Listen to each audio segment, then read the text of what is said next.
This is the Worth the Squeeze podcast. My name is Sarah, and I'm the owner of the Juice Goddess Super Soul Superfoods Cafe. In my years of bartending, juice tending, management, teaching, and professional artistry, I have experienced that connection is what people crave, especially in the midst of hardship. It is this craving that drives the passion of this podcast. It is to uncover the aspects of life in the business world, within families and relationships, personal health and wellness endeavors, and of living life in general, where we can celebrate the late nights, the uncomfortable growth, and the what the fuck moments, all to truly embrace and understand what truly is worth the squeeze.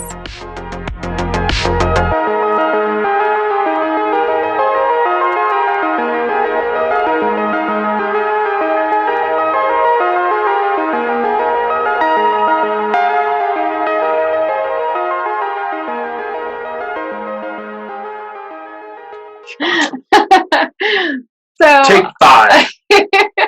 On today's episode, or this week's episode, I have my husband, Gavin, with me. And this is already take 5, right? At least. At least. So we were setting up the lighting, and for whatever reason, I wanted to sit where you could see my good side, which is where he's sitting. And when he sat over here, he was so dark, he blended into the background. So I switched with him, and the light is following me. It is. You are the light. All I know is now I have to sit where my bad side is the predominant side. So I'm going to look at the camera instead of looking at him, because I would rather be like this than like this. Can we face opposite of each other? Yeah, like we're not talking to each other at all. For those that can't see right now, we're back to back. Not looking at the camera. But that's my good side, so it looks really good. Gavin doesn't know his good side. Yeah. I don't have a good side. You probably do. You just don't know about it. No. It's your backside. Excellent. So Gavin is my co-host today. And I think this is something we're going to do pretty regularly, where he kind of comes in to the conversation because he knows me better than anybody else. And when I'm talking about things that are worth the squeeze, he has definitely been part of how I've kind of come to figure out what does and doesn't work for my own life. And so it's just kind of fun to start this off together today. So we've been talking about doing it for a while. For a while now. And we put it off this week a couple of times. Headaches and kid stuff, and our daughter's 13th birthday yesterday. 13. Yeah. Which is insane. Wow. We're a little bit scared about 13. Yes. Because we've already had a 13-year-old daughter, and it was fantastic. For 2 years. Yes. And it's still ongoing. It's still ongoing. Correct. So we'll see. They say that every kid is so different and that the teens are different for each one of them. And our teenage son was fine at 13. For the most part. Yeah. But that's a whole different story. That is a whole different story. He wasn't here. No, he was here by 13. Oh, no. He wasn't here until 15. Yeah. Okay. So we'll talk about that a little bit today, too. So I think... Spoiler alert. Yeah, I know, right? Why are you jumping ahead? So I think one of the questions we get asked as people get to know us, because our story is pretty interesting and full and diverse, I feel like we've just had a lot in what seems like a short amount of time, but now we've been together for quite a while. So how long's quite a while? Yeah, I can remember. I can remember. We met almost exactly 10 years ago. Correct. Yes. So we were both in a very interesting situation. So I was divorced for like 2 years and was living on my own, and for the first time ever was finally learning how to be independent and working through that. And that had some really amazing things attached to it and some really shitty things attached to it. I was used to having somebody that did everything for me, but also controlled everything for me. I was used to a certain set of friends and beliefs and all of that. And so I was literally transforming everything. And probably the one thing that stands out the most as far as like trying to figure out who I was during that time, is it was to the point in my past that I didn't even know what type of cake I liked for my birthday, because I just liked whatever my ex-husband liked. And so I just didn't know. And when anybody asked me, I had no idea. And so when I first met Gavin. Oh, she had an idea. It was carrot cake. Well, yeah, but that wasn't mine. I know. Yeah. But it was like, what kind of cake? Well, I don't know. Carrot cake? Like, no, you don't want fucking carrot cake. Sorry. Family friendly. It's okay. You can say fuck me. Oh, yeah. Okay. So, yeah, I had this idea that I like carrot cake. But anyway, so for my first birthday while we were together, Gavin bought these little mini cakes of like every flavor cake you could imagine. And so we went out to like, where was that? Some hiking area. You took me for a hike or something. Oh, by Seven Falls. And then Colorado Springs. Yeah. And then we had like a little bonfire or whatever. Yeah. And I got to try like 7 different little cake samples. You were definitely fat and happy at the end. Yes. And I decided it's not carrot cake. What is it? Red velvet. Red velvet. Red velvet was the winner. Yeah. Which I can't eat anymore because I haven't found a good vegan red velvet recipe. But still my favorite, and definitely not carrot cake. So when I met Gavin, I was in this place where I was still trying to figure everything out, but I was definitely independent. And I had chosen some really great friends. Totally. And I was on like a really good forward trajectory of my life as far as wellness goes. And you were where? What was your life like when we met? Oh. In a deep, very dark hole. Definitely on a path of complete and utter chaos and destruction and confusion in so many ways. I basically had beer and ketchup in the fridge, and that was about it. I wasn't sleeping good, wasn't making good decisions, just all around a shit show on so many levels. Which I could understand because I had just been a shit show. Like I just finished the shit show and met you. So it wasn't scary. It was just like, oh, yeah, I totally get it. Right?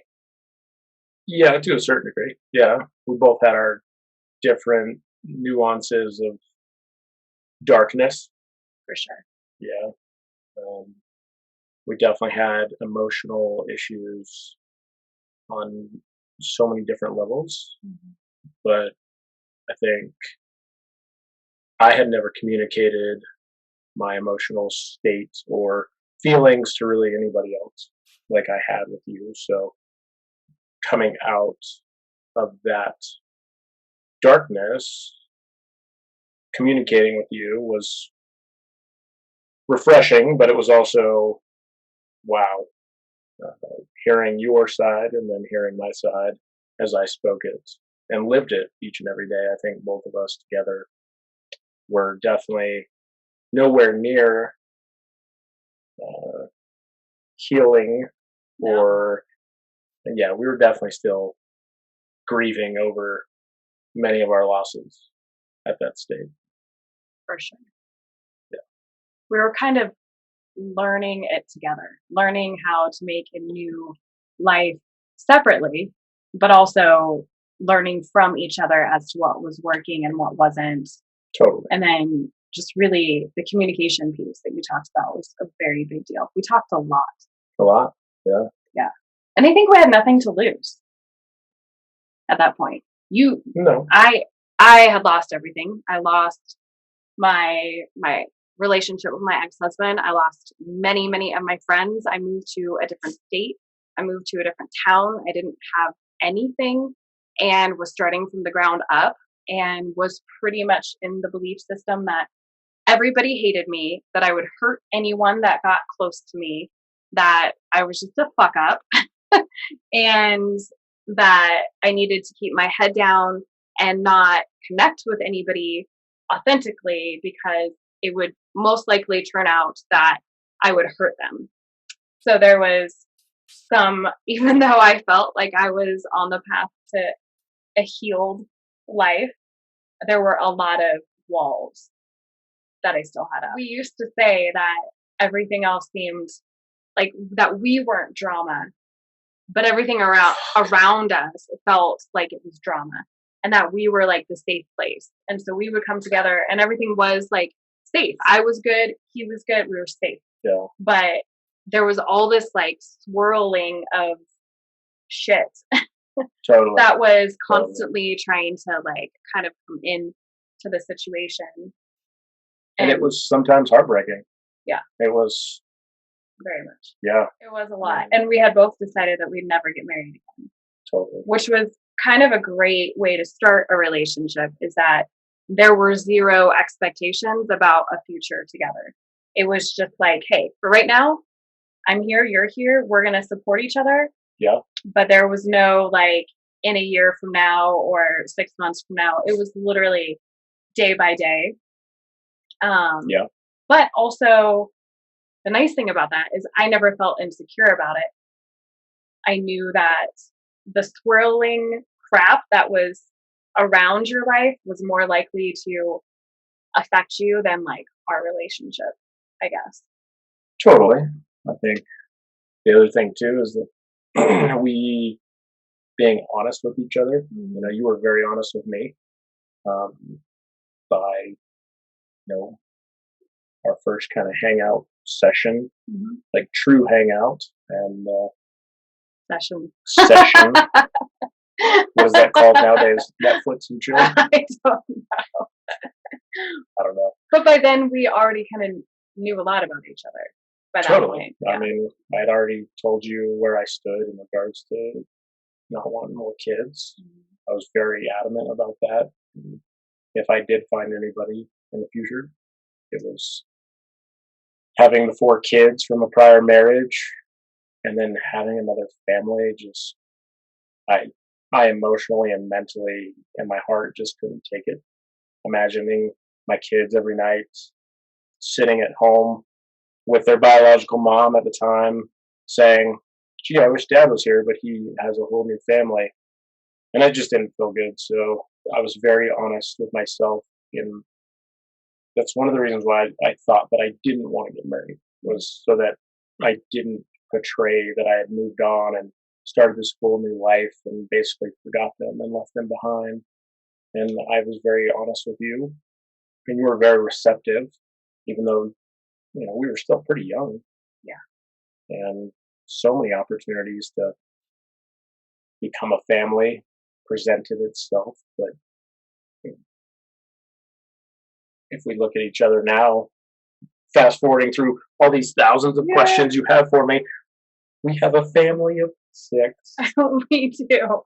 Yeah. So and it didn't happen overnight. Well, it did happen overnight, I feel like, but it feels like it. Yeah. But we met, we developed a really good relationship, a friendship relationship, total honesty, to the point where sometimes it was uncomfortable or like, oh, hey, I've never done this before, as far as told you everything. And you felt the same. And so there was all of that. And it was nice because we started it with just the 2 of us.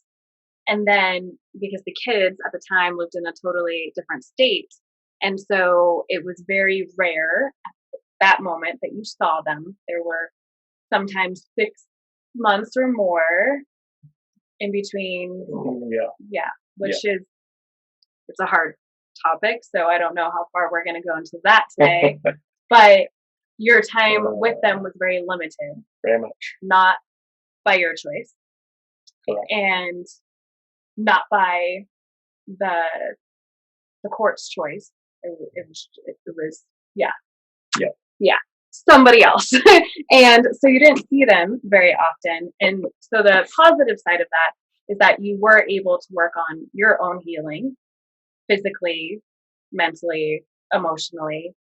You were able to focus on your career, and we were able to build a friendship and a relationship without the kids first. Totally. Which I think is something a lot of people that have children don't get that opportunity. It was, what, a year and a half of knowing you before you met the kids? Yeah.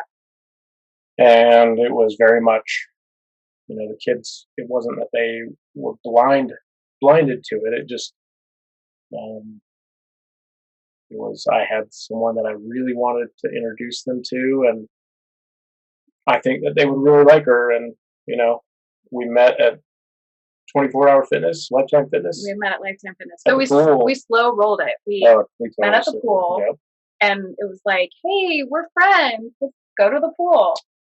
Yep. And can I say what totally made me fall for you? So, like, we had already been together and had known each other and connected deeply for a while at this point. I was already invested in your life, but I don't know if I was like gonna stay forever yet. And I don't know if you were gonna stay forever yet. Yeah, I got the ring on.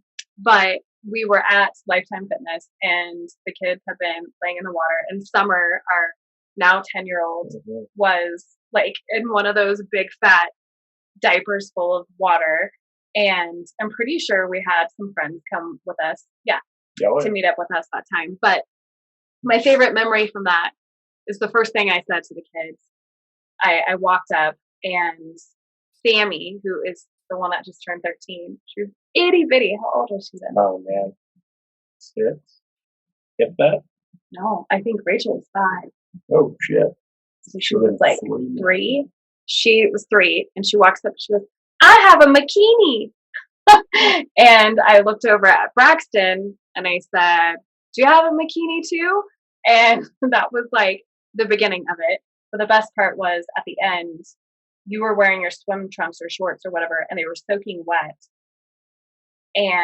But only like in the crotch area. And so the kids, all 4 of them, well, not Summer, because she wasn't talking yet, but 3 of them start singing out loud in a public place, "Daddy peed his pants, Daddy peed his pants." And it was like, you just like joined along. You weren't embarrassed. Kids. You thought it was fun. And I was like, oh, this guy, cool. He's a good dad, which I think sealed the deal a little bit more.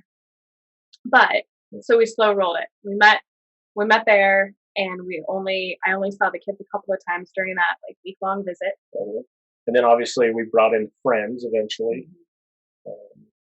Which was a huge piece. That was a huge piece. Yeah. It was a great piece. And, it's solidified them all the way up to now. I mean, when we look at how many people sent videos yesterday for Samantha's birthday, and, quarantine birthdays suck.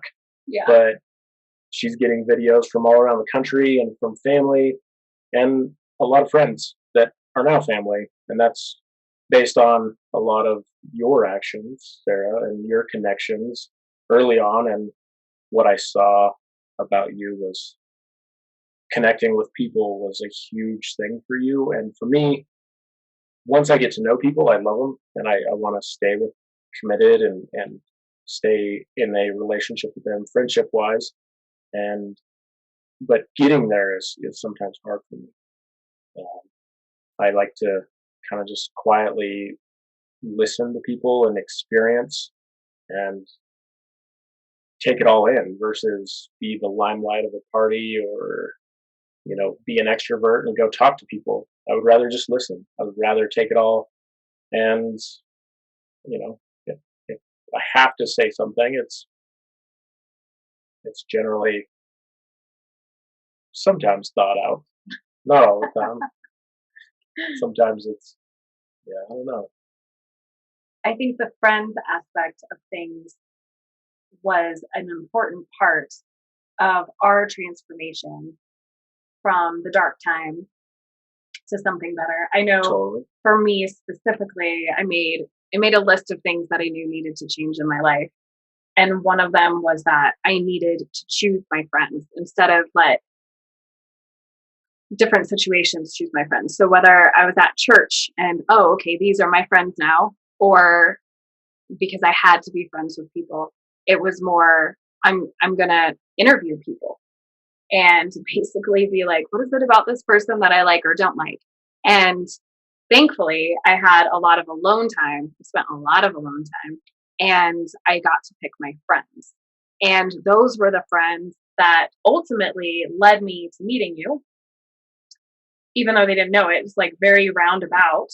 Yeah. And then when it was time to introduce you to my core group of friends, because that was also on my list, like I was not going to date or be in a relationship with somebody that was not part of my friend group.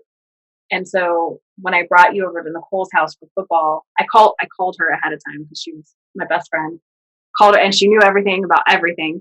And I called her and I said, But "Hey, you didn't know everything. well, you didn't know that I met this guy." And so I called and I asked if I could bring somebody over. And she, of course, was like, "Yeah, totally. Bring him over or bring them over." And I was like, "It's a guy." And she goes, "Okay, you can bring him over."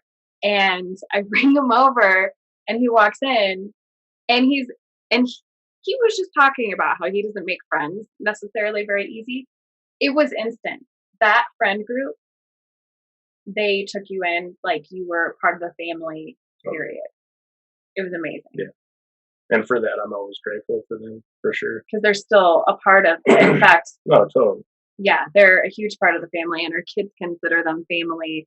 And we wouldn't be in Pagosa if it weren't for that family. And so it's like this crazy happening of people and events that brought us together and kept us together. And then you had a very strong friend group from the military. So we have this like amazing dynamic of real true family For sure. all around For us sure.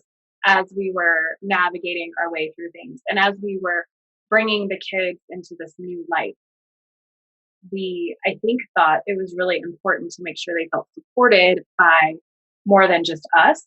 For sure. And that they felt like Colorado Springs was still their home.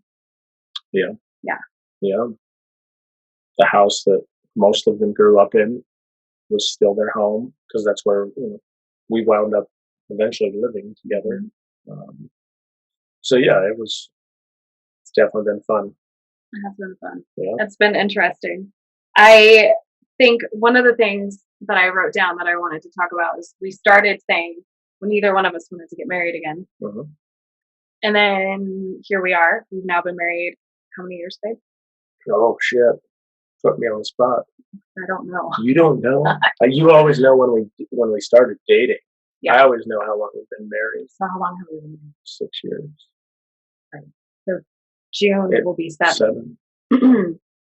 So what changed from allowing us to think that we would never get married again to getting married again? What do you think? Ooh. I mean, there's plenty of items within there that I can think of. Obviously, one of them being your willingness to stand up and fight for me in regards to my injury in the military, to the lack of care. I was right in that time period where brain injuries that didn't leave you completely dysfunctional was sought or thought of as just, oh, you have headaches. Oh, you have, stability problems. Oh, you have vision problems. Oh, you have emotional problems now.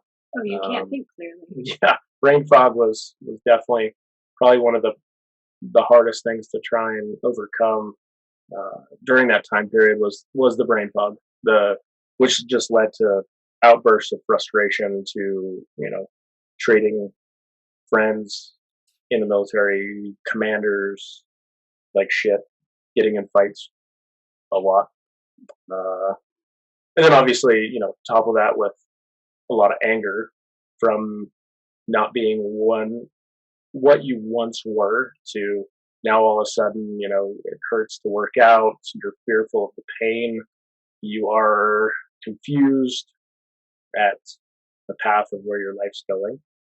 And anyways, you stood up for me in every aspect. And, it wasn't just standing up for me. It was your comfort for me coming home and being able to, cry on your shoulder from having a hellacious day of what was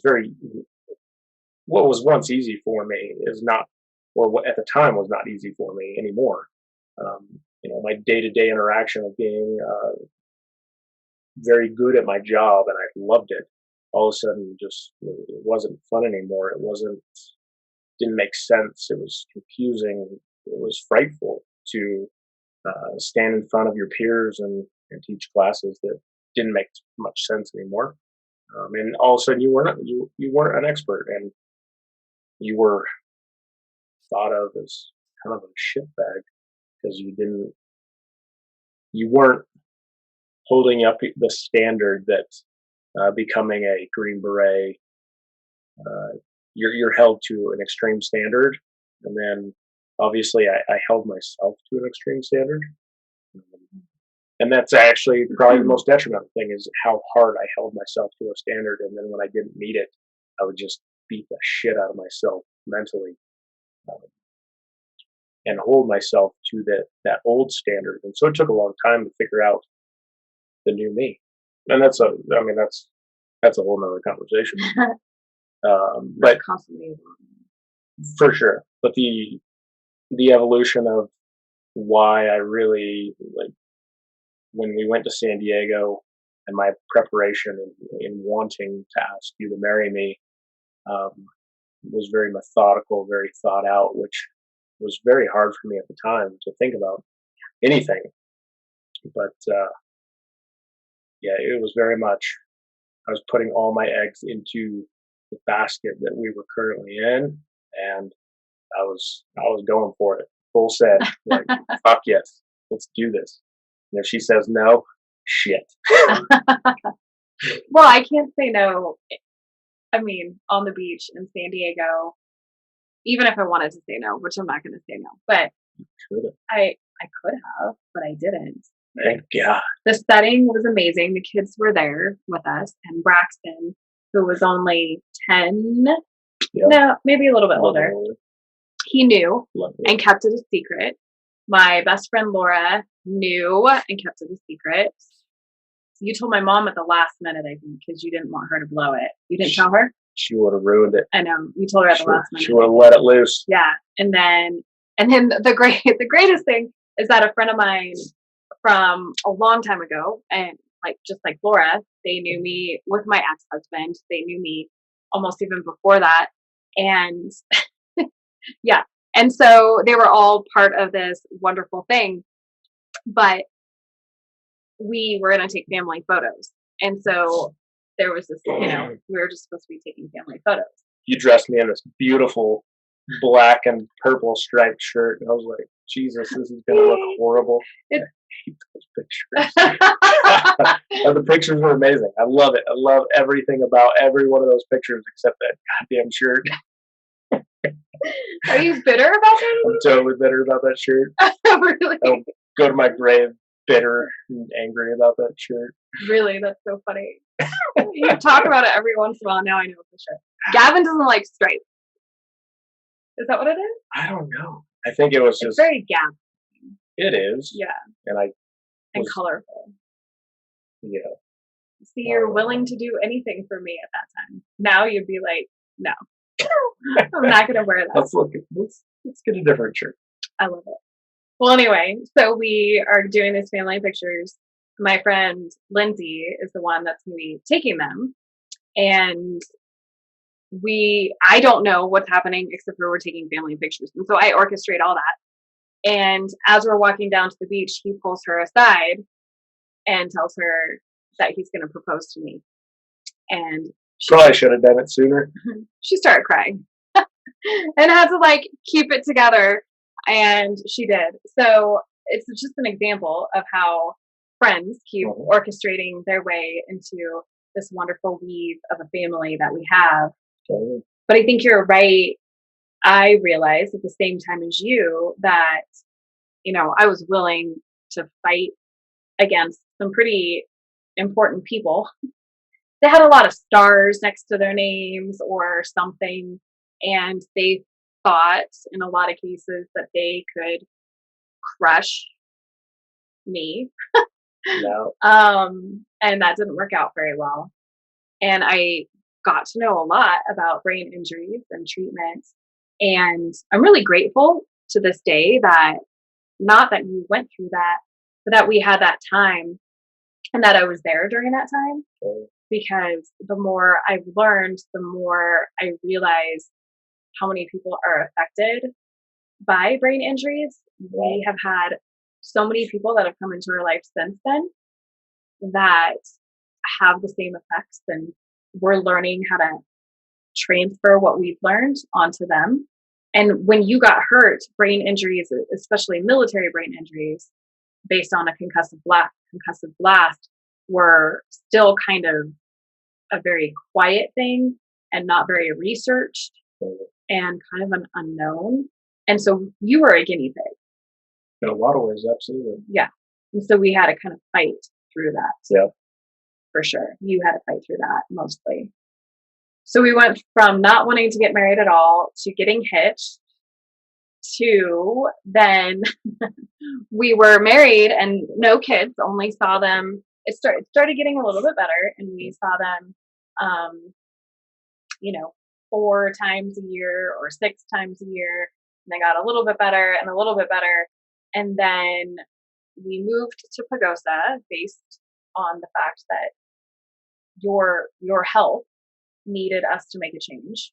Yeah, and the retirement. Yeah. Retiring out of the military, medically retiring out of the military, kind of being forced to do that was kind of a blessing. Mm-hmm. Didn't feel like it at first, but yeah, you definitely weren't. I wasn't ready for that shit. But we were told by a doctor outside of the military that the best thing for you to do would be to pick a place that you could go and relax in and be in and take care of yourself as far as location goes.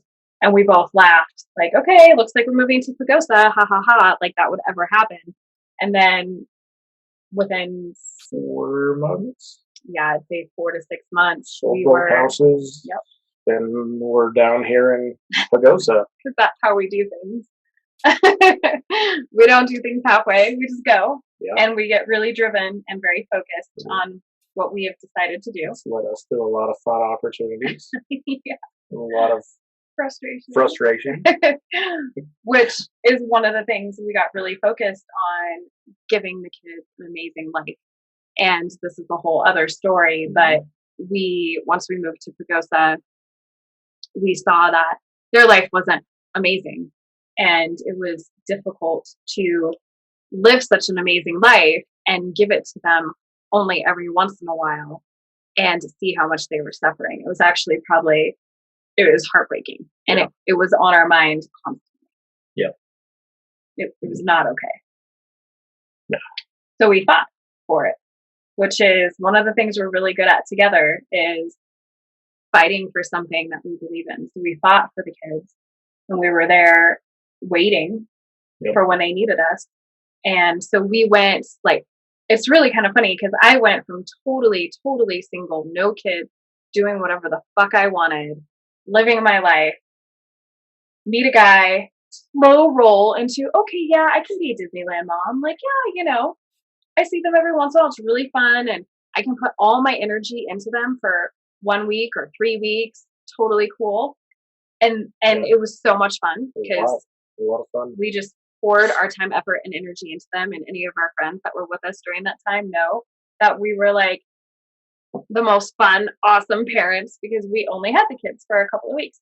And then we moved here, and it was still very like, oh yeah, life is good. We go sit at the hot springs, and we take walks, and we walk to Riff Raff and have some beer, and life is good. And then we got 4 kids full time, like that. Yeah, overnight. And things just changed from there. Totally. Job, career, life, friends, kind of our focus. The whole reason why we're in Pagosa seemed to change a little bit. Totally true. And not to talk shit about Pagosa, but I don't think we would have picked Pagosa necessarily if we knew we were going to be raising all 4 kids here. Definitely not. In terms of location and beauty and outdoor things, absolutely. Yeah. Safety. In terms of educational and thriving. Yeah. But here we are with our 4 kids. Our life has changed drastically. We are in the middle of COVID, which means that all 4 kids are at home 24/7. Thank God for 5 acres. Yes. If I lived in High rise condo. Somebody might not survive. And we have 2 dogs and a cat. And so that's a lot. It's a lot. You're not supposed to have favorite kids, are you? You're not. Let me answer that for you. Mister. I think it's been interesting. And I think to me, I realized that this whole like lockdown situation was pretty legit when so this all started happening, and we have 2 of our kids already homeschooled. So it was no big deal to have them not be in school. And then our youngest came home and couldn't go to school anymore. And that was easy because she's easy.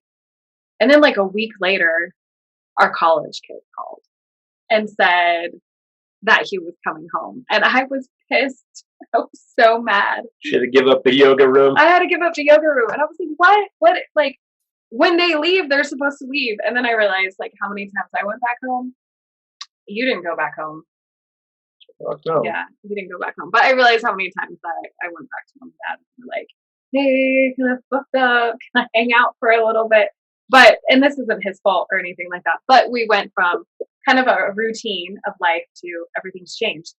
And we've talked a little bit about how COVID would look if we were still in Colorado Springs in our house and just the 2 of us. That'd be a lot of Netflix and chill. Yeah. Be awesome. It would be awesome because we had 0 house projects towards the end, right? We had a ton of friends. We would have been able to do takeout food, whatever. Yep. Money was a little bit easier. For sure. We would have had no outside responsibilities if the kids weren't with us. Nope. We literally would be Netflixing and chilling and ordering takeout and drinking. Actually, we probably would have left 500 pounds heavier. I don't know with how much we were chilling. Well, maybe that would have helped. We kind of get that exercise. Yeah, we kind of had a home gym, but we weren't. No, yeah, it would have been when we left Colorado Springs. We were kind of thicker anyway. So it would have been bad. So it's funny to think about how much has changed, for sure, and how different this whole thing would be if we were still there. Yeah, we're learning a lot about value. I value Sarah a lot. I do. And I want to make sure that she is valued as much as she deserves. And I get frustrated sometimes when people, and I'm not talking about just 1 or 2, I'm talking about the world in itself. When they don't value her, I tend to turn angry caveman, smash tables and pound my fists, and my communication skills go out the door, and I just turn angry. So when it comes to the Juice Goddess, when it becomes business, and this dates back to even when we were dating, and then obviously doing that whole stint with another business in Colorado Springs with a bunch of SEALs and Green Berets and, contract work, Yeah. Yeah. Value yourself. Yeah. And photography, and like pretty much every career and just, with relationships with a kid. Sure. I mean, that's when you get mad too, is when they don't value me properly. Totally. I think that's when you get really upset. So super mad. It's across the board. Yeah. It's because you just want to Netflix and chill with me all the time. You value your time with me. I do. And so you want that value to be across the board. For sure. Because if somebody's not going to value me, you'd rather just caveman me back and say, you're going to watch this movie with me and it's going to be fun. Yes. We're going to watch Conan.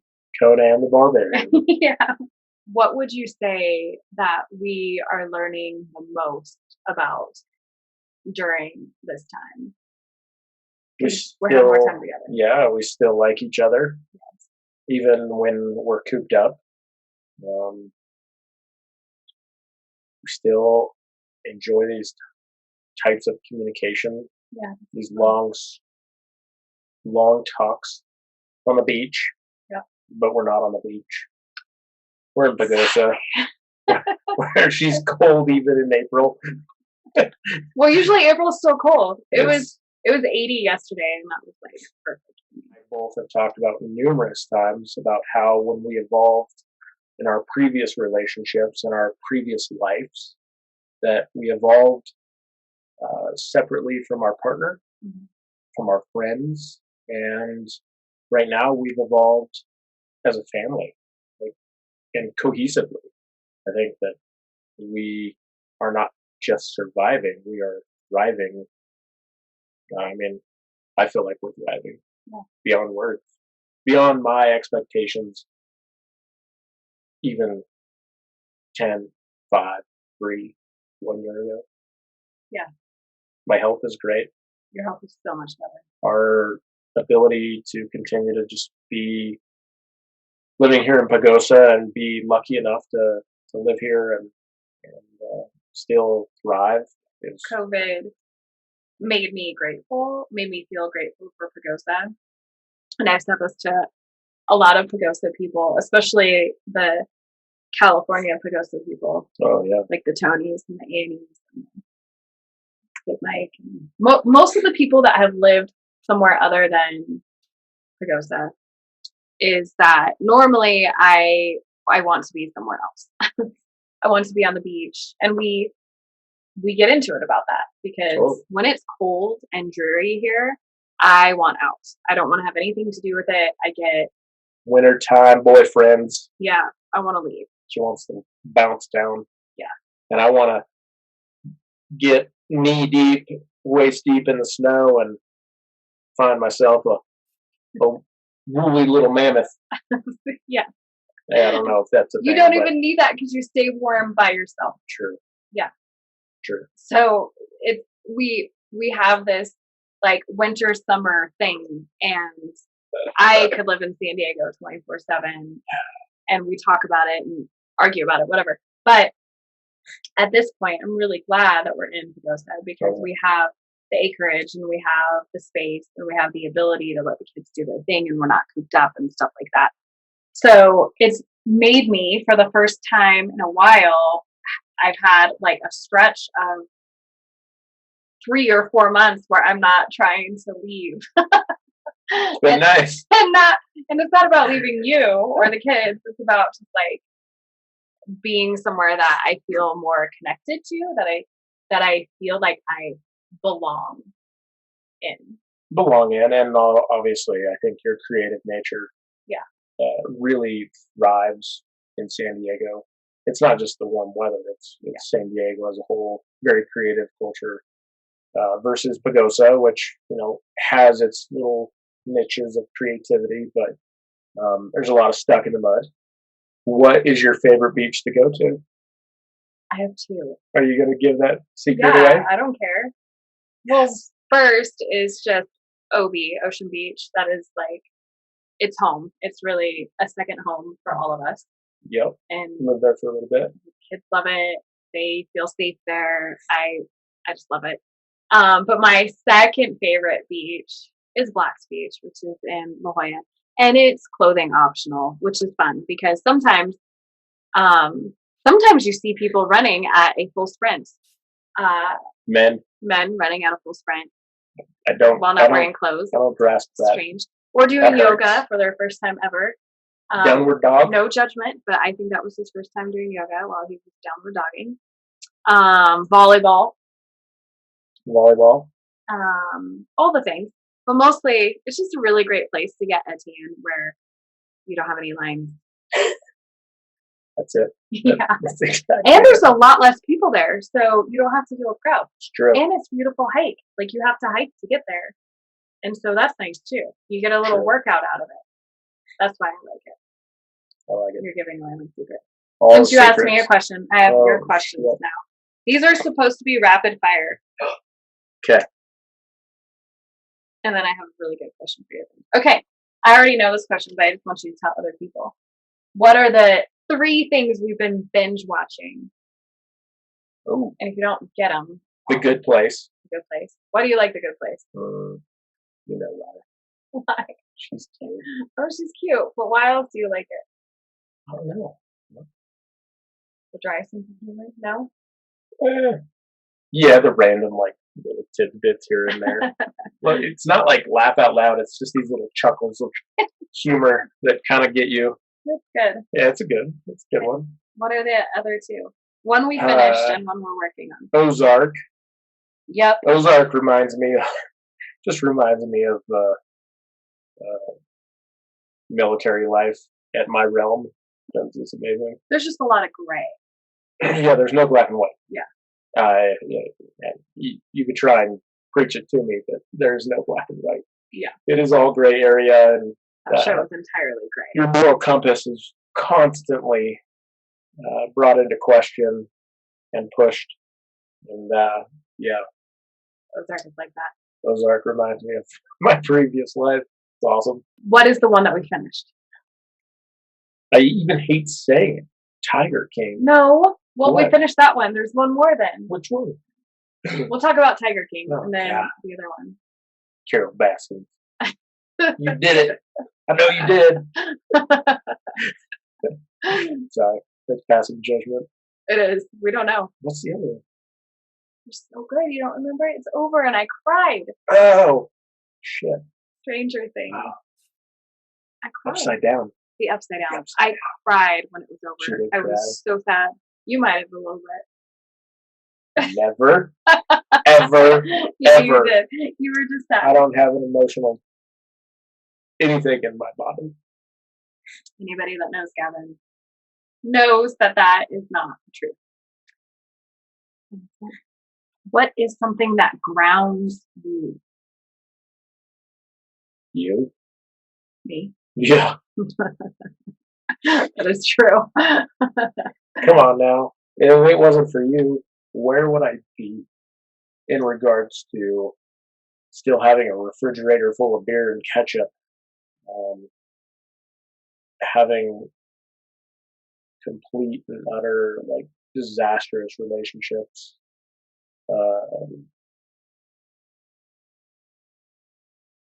Probably not having the kids.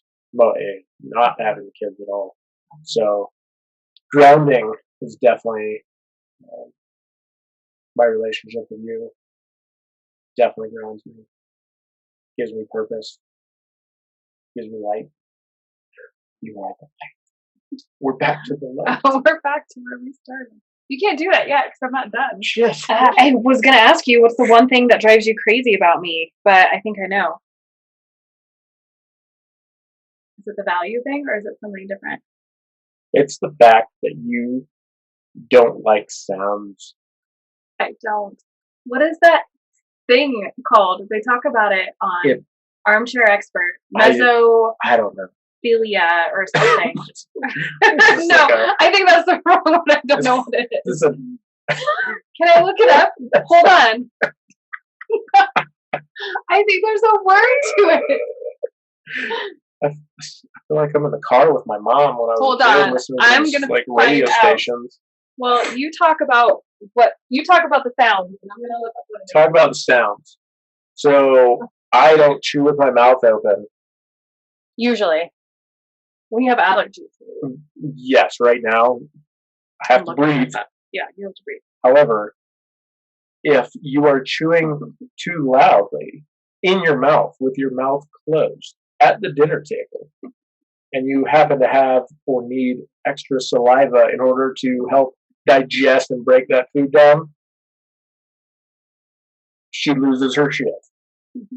Well, and it's not you. You don't chew like that. It depends. It's two of our kids in particular. True. It's just sounds in general. It's sounds. I think so. If I had to pick a superpower that had to do with something physical versus like an emotional power, my superpower is my hearing. I feel like I hear things, so I hear all kinds of things, not in my head, like legitimate things. And I think it's because for so long I couldn't see. Like I didn't have good vision until I was in like my late 20s, I had laser eye surgery done, so I couldn't see. So for the longest time, I think I really had to hear in order to know what was going on. Because if I couldn't see and hear, then I was fucked. I was dead. And so I could hear. And when I was a teacher, I could stand in the front of the classroom and there could be a kid in the very back and they could say something and I'd turn around and I'd be like, Kyle, blah, blah, blah, blah, blah. And I could call it every time. And they just all thought it was freaky that I had like this extra sensitive hearing. So I think that probably part of it. But I'm typing in, what is it called? That's so silly. Whatever it was. Things you hear annoy you. Things you hear annoy. If it's too loud with the kids, if there's too much going on, one's playing an instrument, there's music on the record playing. This is all true. Say it. The water's on in the kitchen. There's a lot of noise. There's a lot of noise, and I get it. Hang on, and I get it because I have huge sensory overload. Not as much anymore, but I had huge sensory overload after the brain injury. So I get the overwhelming nature when the brain just can't take it all in. It hurts sometimes. So I get that, but when it happens and she breaks down. Oh God, it's amazing. But I try. There was recently you can see it coming on too. It's just like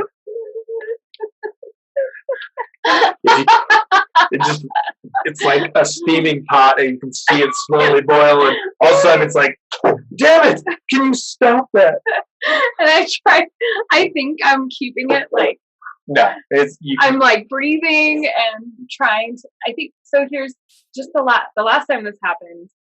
I wanted to spend time with everybody during breakfast, and so there was music playing. There were kids talking. There's Braxton who speaks like a college kid. He's used to being in a dorm room. He was not like this before, but now he's super loud, right. And so you can hear him through the whole house, and he's talking over everybody else. And I'm wanting to be in their presence while still working on something that I needed to get done. And so I'm sitting in a chair trying to get it done, but trying to like interact. And so like I'd at something and interact and whatever.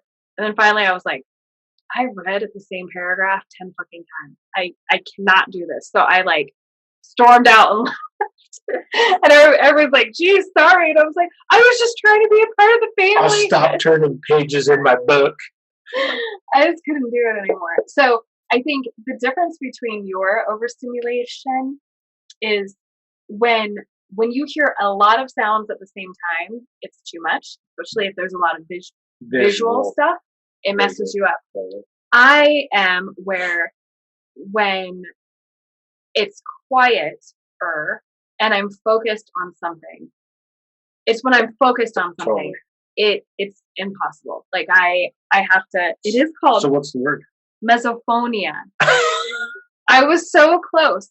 Or misophonia. Anyway, that is what it is. It says it's a disorder in which certain noises trigger strong responses from you, including some reaction that others may perceive as unreasonable.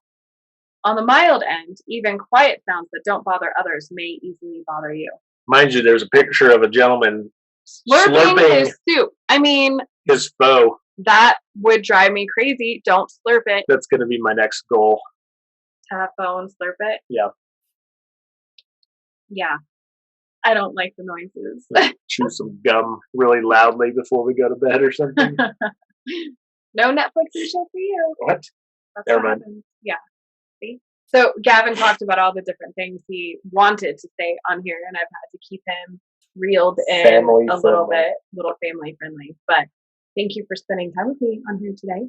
Thanks for hanging. Yeah. Thanks for taking time away from the shit shed that you were working on. Yeah. Yes. And time away from the kids. So we get to go have dinner together now. Yeah. I get to go make something for myself. And go make sure the 10-year-old hasn't burned the house down. Yes. Or maybe she just seasoned the food this time. Maybe. we'll figure it out. So thanks for being here. Thank you for having me.